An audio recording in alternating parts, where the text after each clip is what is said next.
Live. There is no doubt that yoga has catapulted India onto the world stage. This ancient practice is now celebrated every 21st of June as World Yoga Day. What is special this time around?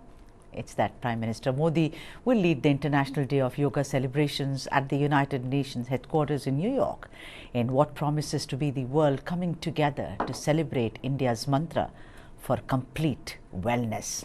Back home, even as every community celebrated and actually practiced yoga, Diamond City Surat in Gujarat created a world record with over 1.25 lakh people performing yogic asanas at the same time. The event was held on the 12-kilometer stretch at Y Junction on Duma Road. The previous world record, if you're interested, there have been world records and they'll be broken every year. It was created by Jaipur when almost a lakh of people had performed simultaneously. That's the magic of yoga, and let it unfold starting now. In the studio with me, my colleague Kartikeya Sharma. After that, we shall be joined by practitioners of yoga. This has been part of our civilization for centuries, but I think this is one thing, Kartikeya, that I think it's Prime Minister Modi, he actually helped catapult this to a brand. It becomes brand India, and also India is somewhat now perceived as a soft power. I think, people forget that when Prime Minister started talking about yoga, they linked it up with the Hinduism and Hindutva debate. But people forget that that it was very ironic that the yoga had to make a comeback from the studios of San Francisco to India. Yoga acquired its own iconic status in 50s and 60s in SFO in LA. Now, when PM started talking about it, it turned into an issue of what does yoga mean for a modern country like India. I think the yoga debate became the debate on the identity of the country. A lot of people felt that this is being pushed by the Prime Minister because it has come out of his cultural repertoire or part of his larger cultural politics. But people forgot that yoga is religion neutral. In fact, it's more about spirit. It's like Gita, Dharma, the right path. It's not religion. It's it's spirituality. Yoga is about exercise, overall wellness. Overall wellness. And then he made yoga into a direct. Then he made yoga back in Indian sport, Indian wellness, or to say Indian science or Indian knowledge. I think knowledge is a better word. Indian knowledge system. He reclaimed that Indian knowledge system which we had just given away, it withered away. So, and now yoga becoming something which is so central to the Indian identity, I think that's a great contribution. A lot of people, I remember at that point of time, took out posters, photographs of Pandit Jawaharlal Nehru doing a headstand, and saying that you used to practice yoga, but it was never pushed at this level. Yeah. So I think that is why when PM says let's celebrate World Yoga Day, it's different. When he said that this is not going to be the government as usual, there'll be complete departure. Yoga became part and parcel of that. Absolutely, absolutely. Like Kartikeya, you said, it's become religion agnostic, it's age agnostic, that's the beauty of it. Nidhi Mohan Kamal, who's founder of News9 Wellness and registered yoga teacher, is also joining us. Nidhi Mohan Kamal, a very happy yoga day to you. It's great to see you. I see that you're an influencer. We were looking at all the young women who are, and it's great to have you on the show. Tell me something what Kartikeya, my colleague, said. Yoga, of course, he said it was there in our knowledge system, it was there in our civilization, but it was lying supine somewhere, wo hai to hai, like we have the Vedas and everything. Do you think that somehow, and I'm not doing politics right now, if you think, but I think it's to the great credit of Narendra Modi that he actually, brought it out and said, here, take away the magic of yoga. Would you agree with that, Nidhi? Yeah, I think I'll have to agree with it because the fact that International Yoga Day is a concept that came a few years ago, and he has to be credited for it. Yeah, yoga did become mainstream when we started having a conversation about it. So yeah, I think we'll have to give him that due credit. Also, Nidhi, I want to ask you something about this being, today I was doing a short video on yoga. So there were, that she's wearing a sari and she's doing yoga. But I think yoga is dress agnostic. More than that is gender agnostic. More than that is age agnostic. You can start yoga whenever you want to. There is no prep as it is that you require for yoga. Isn't that right, Nidhi Mohan? Absolutely. When we talk about yoga, I think we restrict our definition of yoga when we just look at the asana practice. This is a practice. This is a practice of how to live your life. So, how I'm breathing, to what I'm eating, to how I'm conducting myself with others, how I'm conducting myself with myself, my own thoughts. That's all yoga. It is not something that you do an hour on the mat wearing some fancy clothing. It is essentially everything you do throughout the day. So, as you said, you could be doing yoga in a sari, there's no dress code, there is no gender. Right. This is how you conduct yourself. If you look at even the meaning of yoga, the very definition of yoga is union. That means Right. connecting yourself with your divine self. So this is essentially it's a spiritual practice, and that's got no connection with any religion or any sort of workout also. Right, I think right. we restrict it to a workout when we say yoga is just that thing that you do on the mat. All It's right. beyond. Kartikeya, when I remember when yoga, I clearly recall the posters and why do we need to do it? You are kind of forcing us to do it. All that politics happened. What is it that the world has accepted it so easily? The world, whether today it's in Singapore, New York, of course, will erupt. Even as Mr. Modi leads it, if they look at us as they look at this art as something that we, India, that is known as Bharat or the other way around, has brought to them. What made them so accepting? There are two things. I think one it has to do with the mandate which Narendra Modi got in 2014. So the push he had was important. Secondly, it was also about Modi's effort to reclaim the cultural heritage. So if you look at remaking of Kashi, if you look at remaking of Ayodhya, or if you look at the whole Jirnodhar of the Joshimath sector, Char Dham sector, yoga becomes part and parcel of that imagination. So that is why his persona made it different. Manmohan Singh, Narasimha Rao, they were politicians of different breed, and they had their own baggage in context of the Congress politics. Right. Like Jaishankar in one of his interviews, I think to The Economist, said that 10 years before, public was very ready to accept Americans, but you had political hesitation in UPA because of its own politics. Yeah. So similarly, people would have been very happy to receive yoga even 20 years ago, but the politicians had hesitation, and that is why if you look at this, yoga has become India's brand ambassador. Yes. True brand ambassador. People used to the films are brand ambassadors. Modi has made knowledge system brand ambassador. It is like to reclaim your own knowledge system. Even a couple of the Chinese papers, they acknowledge the fact that the impact which Indian monks had on evolution of Chinese Buddhism, Right. or even their impact on Chinese knowledge system. Right. So yoga is part and parcel of a larger cultural push. I don't see yoga in isolation. I see yoga in context of Buddhist diplomacy. I see yoga in context of the emphasis which Prime Minister has on the cultural linkages.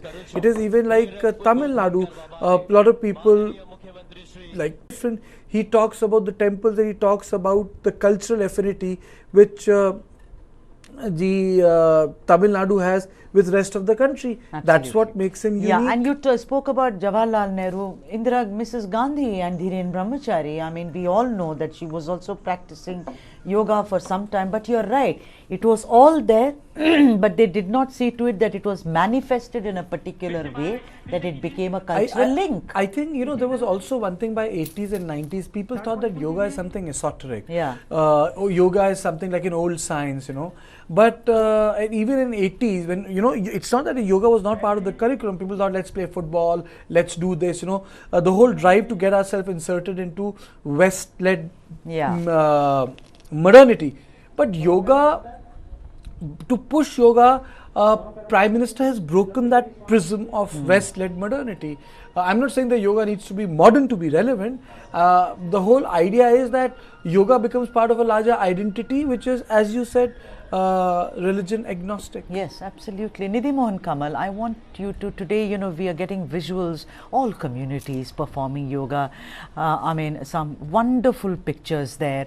But I want to talk to you because this question is often asked, and considering you are a practitioner, there are different schools. There is a Munger school, there is, Shivananda, of course, and there is also BK Iyengar, which is very, very prominent the world over. Now, a lot of yoga practitioners today, there is also power yoga, there is all kinds of yoga, which, some of which I really wonder, because yoga is supposed to be very slow. It's almost like, life, the way life unfolds. I can't expect to suddenly become, 16 or become 70. It takes its own time. So I'm asking you, different schools, are they different thoughts? And also power yoga. Does it really work the way yoga works on people? Nidhi Mohan Kamal? I think again, it's how you look at it. As I said earlier, that this is a spiritual practice, and the whole idea of doing yoga is getting to know yourself better. So it's your relationship with your inner body. If I talk about the different schools of yoga, also traditionally the oldest is Hatha Yoga, and then we had Ashtanga, we had Iyengar, and now we have different styles. There's hot yoga, there's power yoga. But of course, if you look at it from a broader perspective, if I say I have to travel from Delhi to Bombay, and that journey is called yoga, I can take different paths. I can fly down, I can walk there, I can drive by. So, immaterial of what path you take, it will lead you to the same destination. So essentially, all schools kind of have the same impact. Of course, then there are some translations which are a bit questionable, because there's also Veer Yoga, which doesn't align with the ethos of the original Yoga Sutra. But there are a lot of schools of yoga which are very like Iyengar, Hatha, Ashtanga. They all kind of speak the same language that's there in the original Yoga Sutra. So they will essentially bring you that benefit.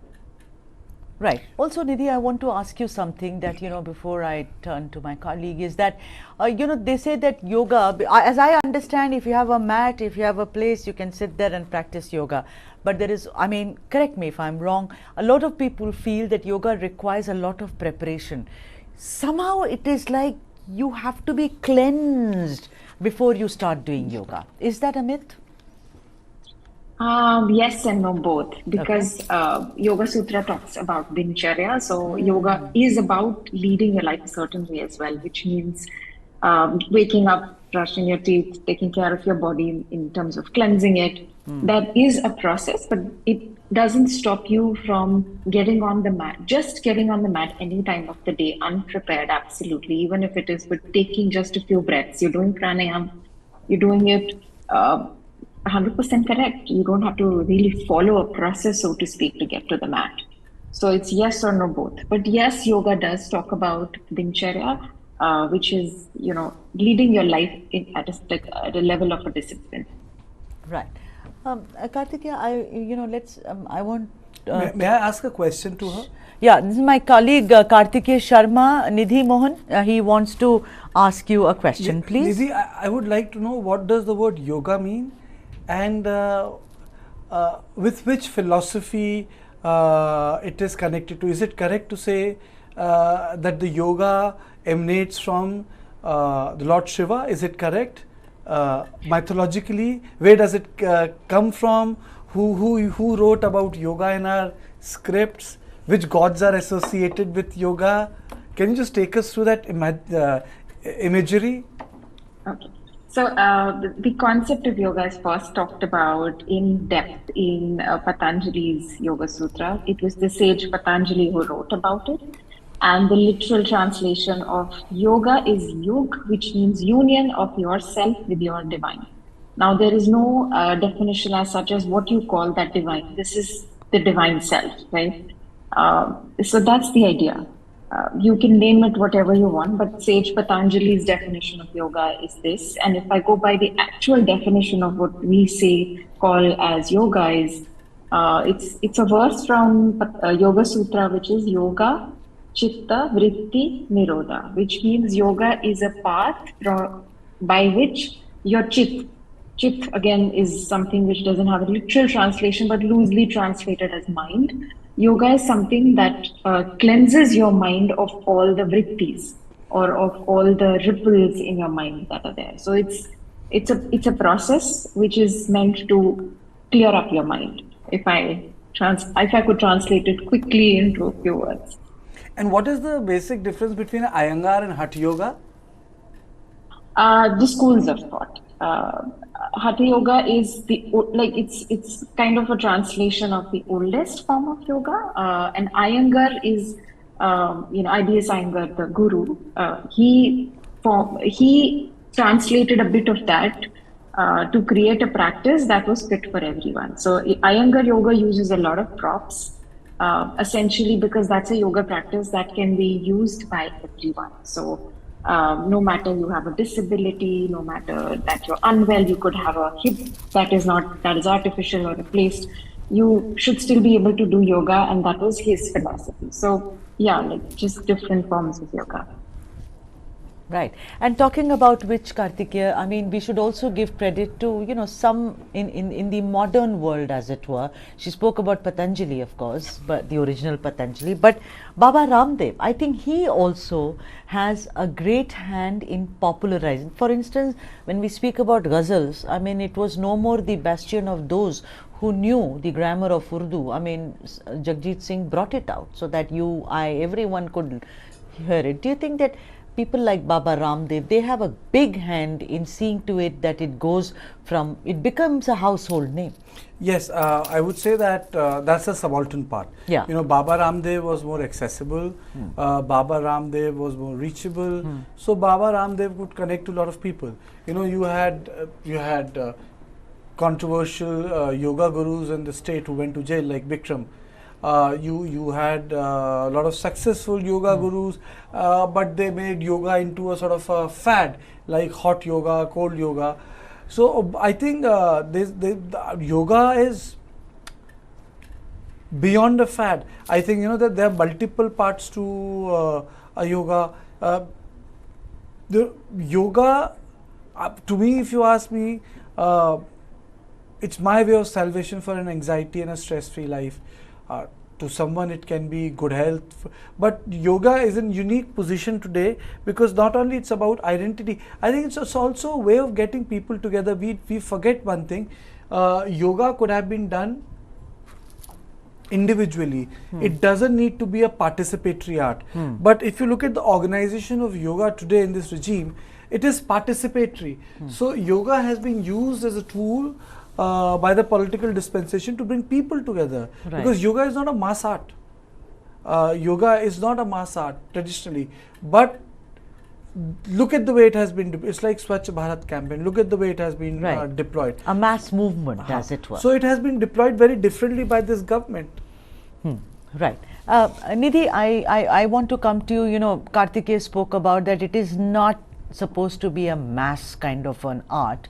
Is that right? Because when you see, is it something which if you can do it alone or with your master, then maybe it gives you more results. I mean, is that right? Because I have been to classes where there are 14 people, 15 people.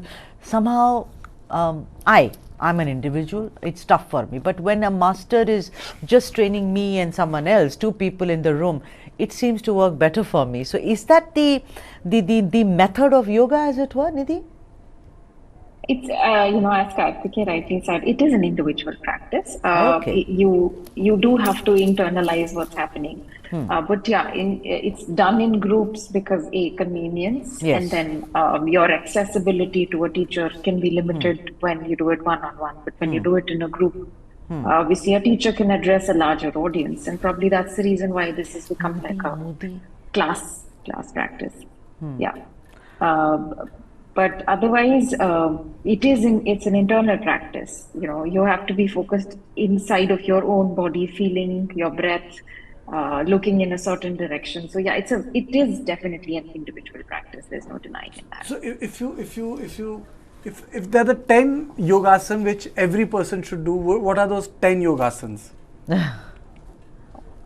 I'd say start with the Surya Namaskar because it Surya? has nine. So yeah, that in itself, like a Surya Namaskar in itself, is a complete set of exercise that Yeah. kind of touch bases on all your body parts in one go. So that is a beautiful practice. If you could learn to do that well. And it doesn't necessarily have to be those 108 Surya Namaskar that's very popular in pop culture. Even if you're doing five of those Right. mindfully, slowly, with the breath, with the engagement of the right body parts, with your 100% concentration within your body, then I think it's a perfect exercise. What else? I mean, just Surya Namaskar would suffice, Nidhi? Is that what you're saying? I mean, if one does Surya Namaskar and not the, like you said, hip hop variety. Not Yeah. not Anulom Vilom, not Kapal Bhati. Those would become pranayam and kriya. So, Kapal Bhati essentially is a pranayam. That's a pranayam that can be practiced in the first half of the day. I think a lot of us feel Is pranayam different from yoga? it's a part. Asana practice is different from pranayam practice. So all of them are a part of yoga. In the Ashtanga school of thought, we say asana and pranayam, like two steps. They're different. And dhyana is another step. So meditation would be another step. But if there's something that one can do every day is practice Kapalbhati in the morning because that's an energizing pranayam that you should be doing in the morning, not in the second half. What does it do, A Kapal lot- Bhati, in terms of well-being? It's actually called as a kriya also in the Hatha school of thought. It's categorized as kriya. So it's the literal translation is skull cleansing. So it's a cleansing pranayam, which again increases your metabolism, if I have to say, in the scientific sense. And because it's energizing and it increases your heartbeat, the contraindications are that people who are hypertensive should not be doing it. And Kapalbhati should not be practiced in the second half of the day because you need to relax your body down to prepare yourself for sleep. So for the evening, I would recommend a different pranayam. You could do alternate nostril breathing, or you could do Bhramari pranayam. Anything that calms your mind should be in the second half of the day. Shitali pranayam, again, a very great example. All right. Nidhi, we'll come back to you, but first, like I said, the credit we've all been discussing about that man who actually put yoga on the map of the world, Prime Minister Modi. Let's listen in to what he has to say. किसी आयोजन में आप सभी के बीच उपस्थित रहता हूं, आप सबके साथ मिलकर के योग करने का आनंद भी यादगार रहता है। लेकिन इस बार विभिन्न दायित्वों की वजह से मैं अभी अमेरिका में हूं। इसलिए आप सभी से वीडियो संदेश के माध्यम से जुड़ रहा हूं। साथियों, आपको ये भी बता दूं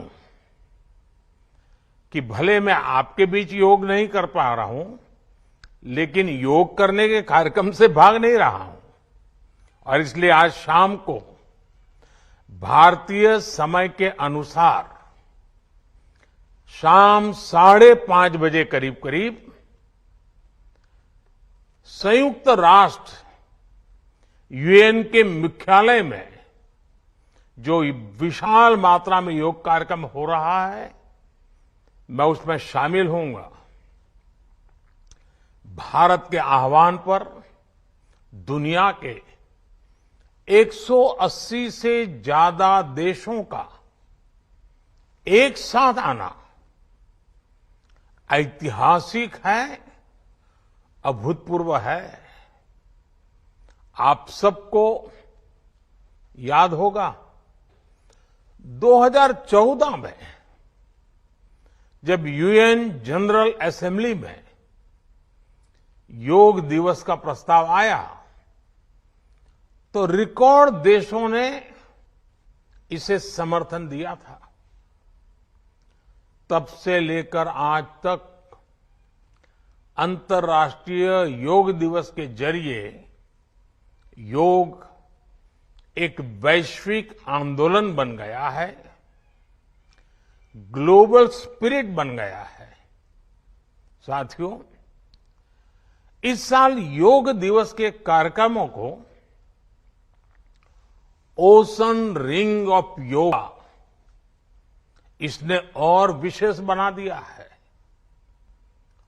ओशन रिंग ऑफ योगा, इसका आइडिया योग के विचार और समुद्र के विस्तार के पारस्परिक संबंध पर आधारित है।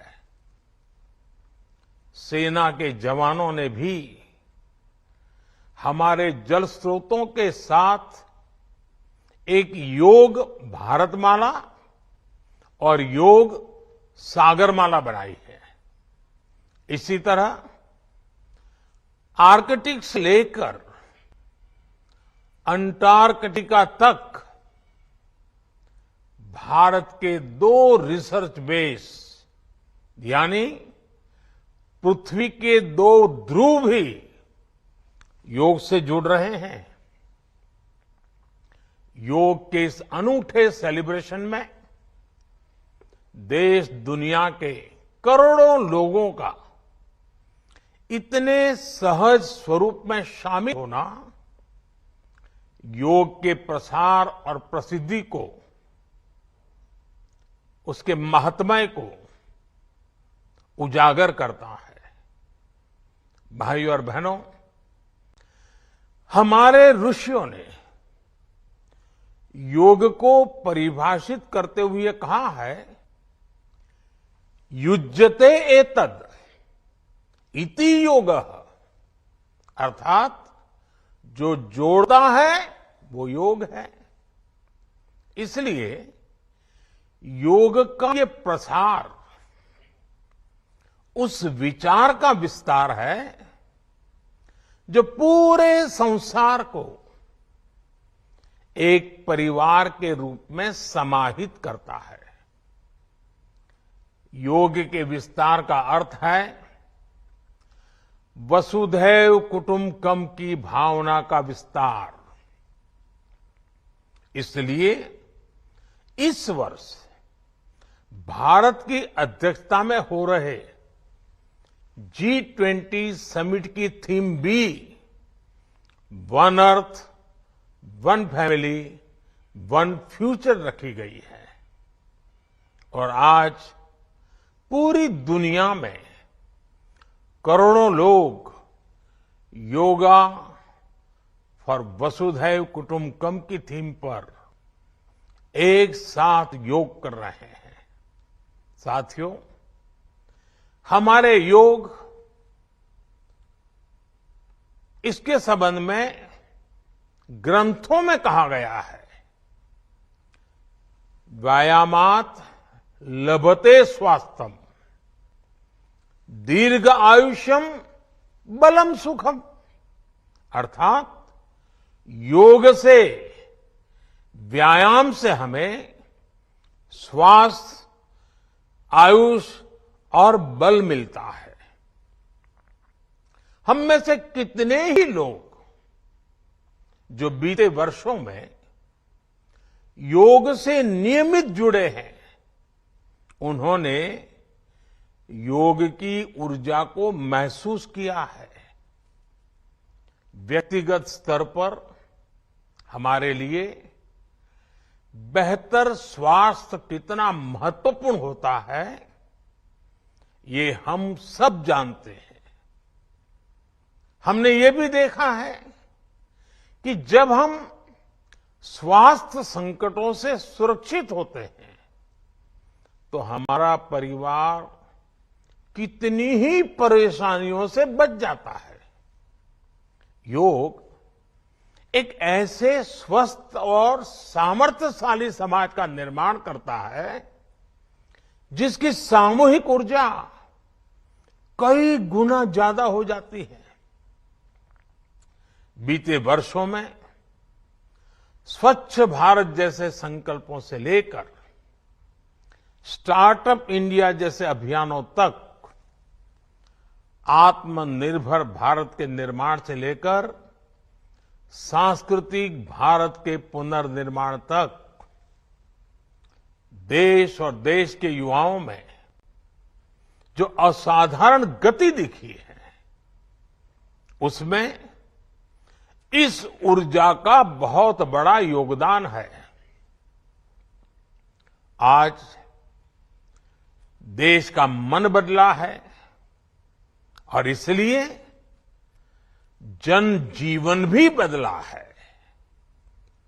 साथियों, भारत की संस्कृति हो या समाज संरचना हो, भारत का आध्यात्म हो या हमारे आदर्श हो, भारत का दर्शन हो या दृष्टि हो, हमने हमेशा जोड़ने, अपनाने और अंगीकार करने वाली परंपराओं को पोषित किया है।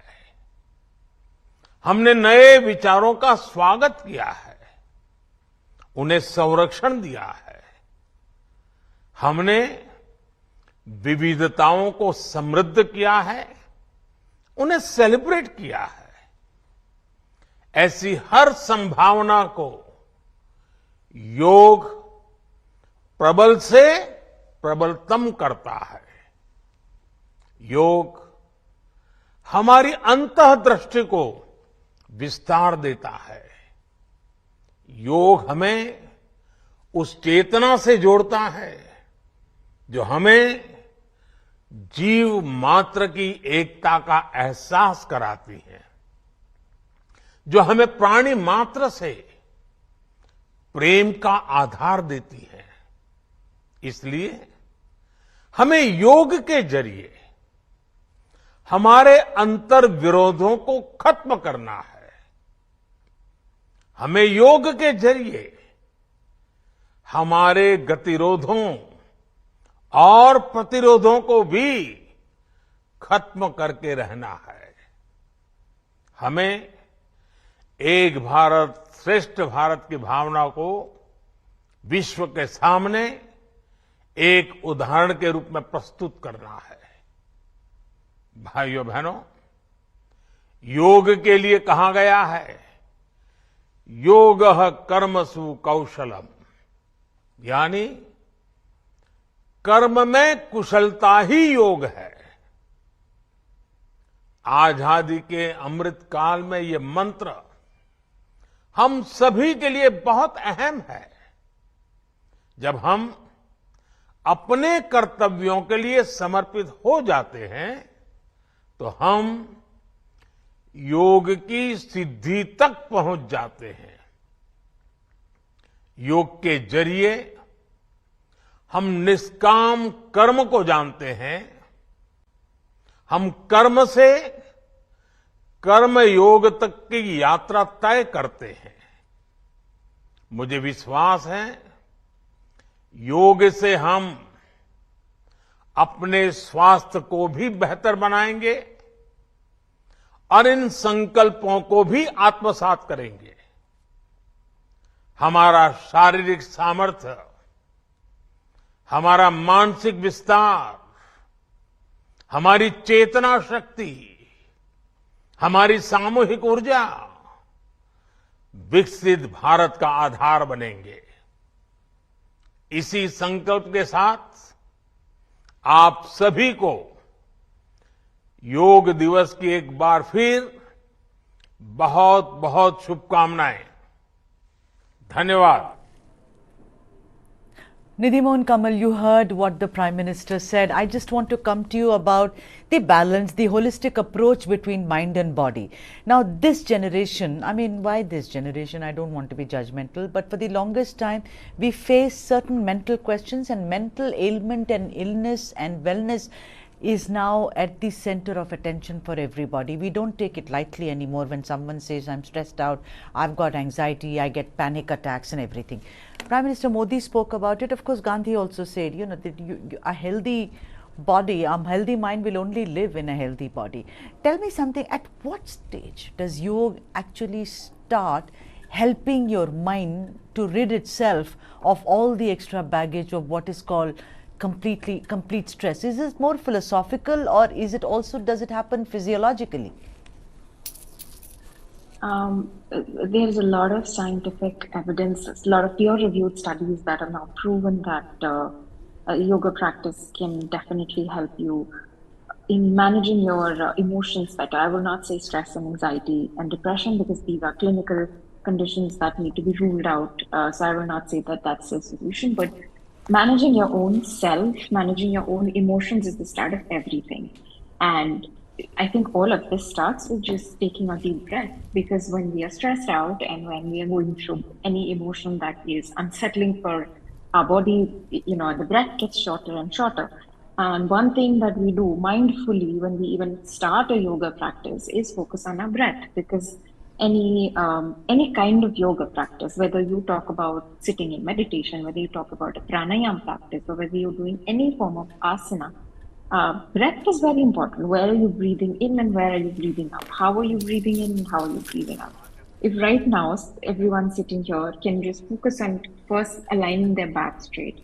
So if I tell you to roll your shoulders back and sit up straight, and now focus on your breath and take a deep breath in, feel that breath going in your chest and then going into your stomach. And when you exhale, you force the breath first out of your chest and then out of your stomach, and then bring your belly button to spine.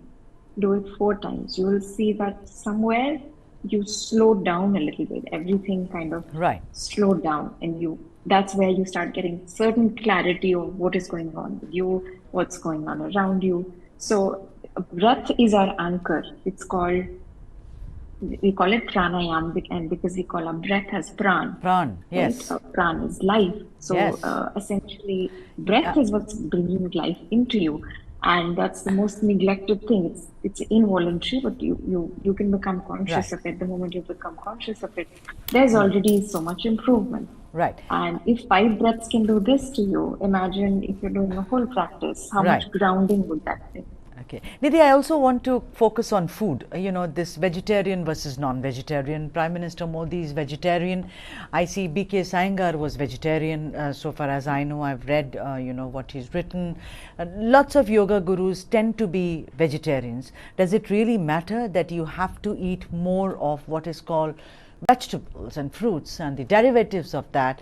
What happens to a person who's a carnivore, in the sense, when I use that term, has to have, you know, some kind of non-vegetarian food, let's say 3 meals a day? Does that impact your yogic asanas when you perform them, Nidhi?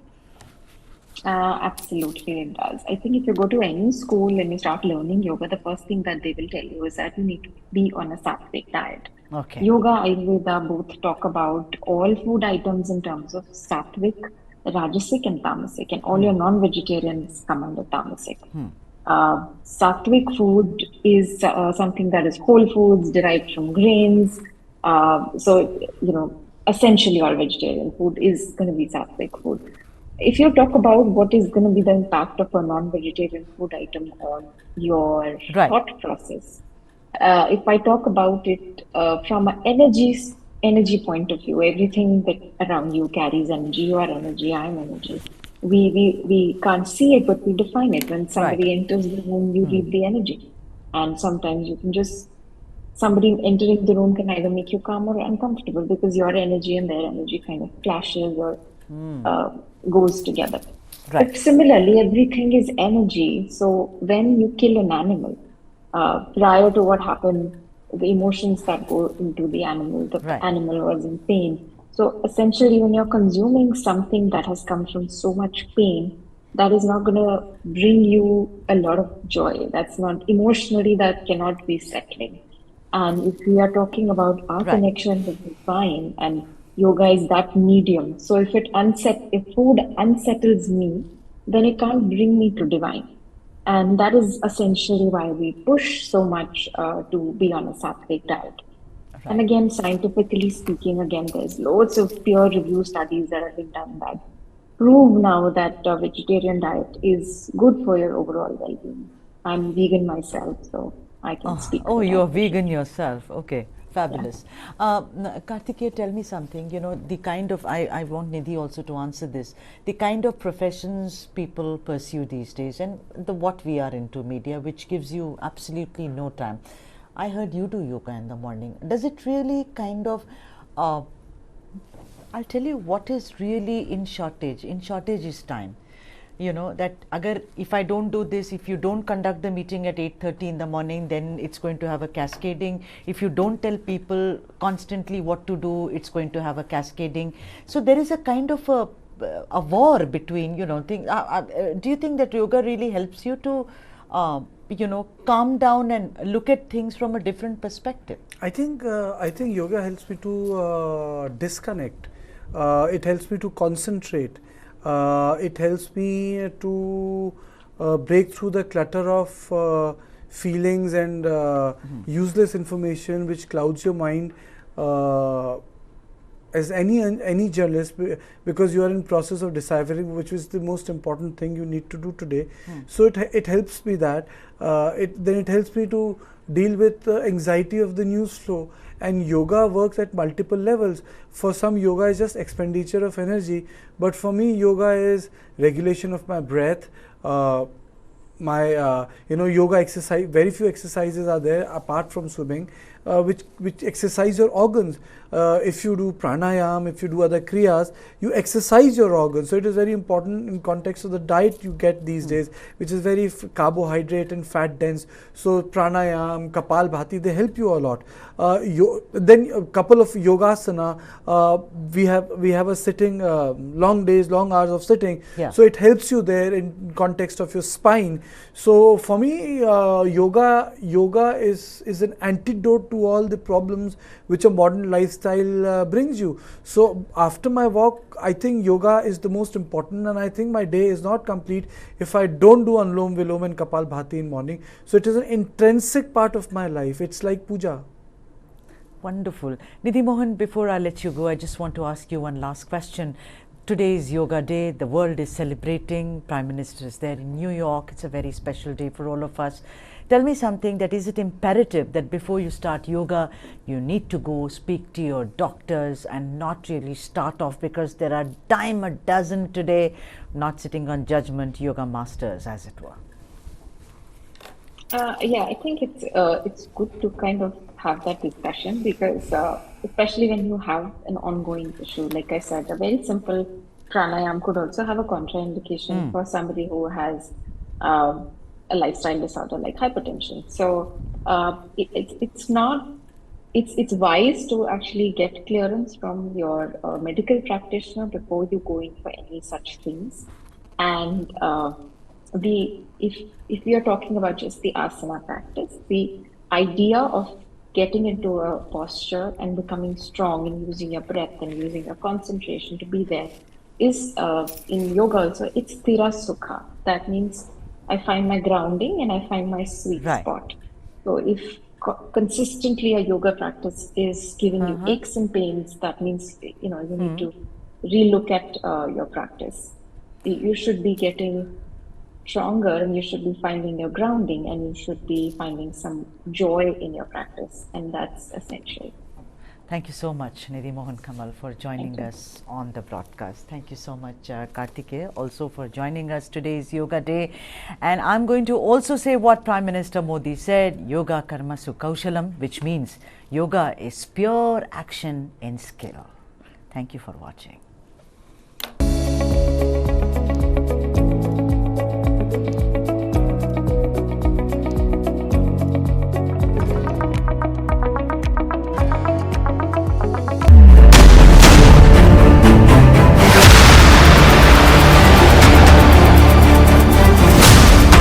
BrahMos.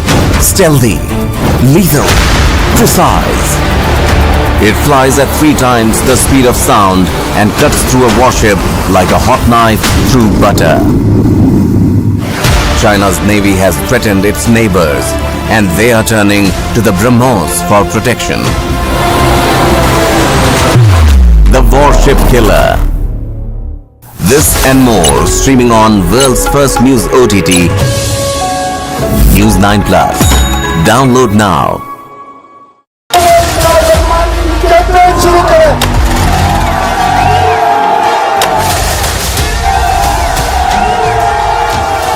मैं इमरान अहमद खान नियाजी सबके दिल से हल्फ उठाता हूँ.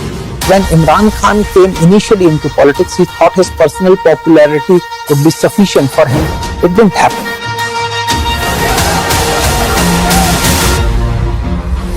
The retired military generals are openly saying that Imran Khan is a better choice. Imran Khan may have bitten a bit too much, more than what he can chew. Implosion.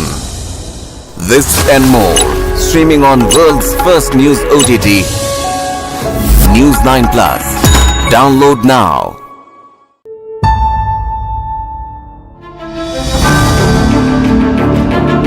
Backstabbing is the khasiyat of Sharad Pawar politics.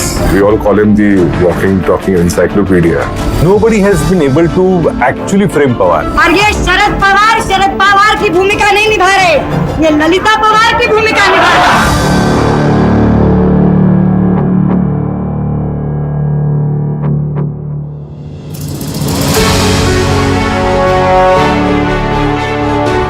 Pawar came into politics just ahead of Maharashtra coming into being, 59-60 onward. So still he is relevant. And the importance of Pawar is that he is never out of use, the expiry date kind of a thing. He's always contemporary. He's always on the move. He tries to understand. He's not like other politicians who think they have arrived, So this is the beauty of Pawar, and he's one of the most hard-working politicians.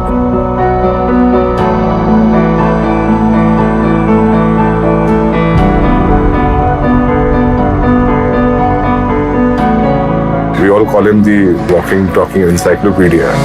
When I think I'm going to go and discuss something which is probably new for him, I get a rude shock because he knows more than me.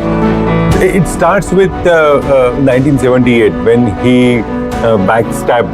Backstab was the word used by then, since then it started sticking to him. Vasant Patil government, he was part of it. And the blessing for that, it came after that. It's been reported also, widely written also about Yashwantrao Chavan's idea basically to dislodge the government. But the actual action of dislodging was led by Mr. Pawar. Backstabbing is the khasiyat of Sharad Pawar politics. It is always better for his political discourse, political suitability to work with Uddhav Thackeray. Uddhav Thackeray was just puppet of NCP and Congress. There has been concerted effort to frame Pawar into certain color. It started with 1992-93 onwards. So there is so much of media creation about Pawar's so-called untrustworthy or not trustworthy image. The most consistent feature of the Maratha strongman style of politics is his unpredictability. Pawar likes to keep his adversaries as well as his confidants guessing. This has ensured his political longevity. He has also outwitted those who call him a regional leader and stayed relevant in national politics. Despite having political rivals, political challengers at different political places, nobody has been able to actually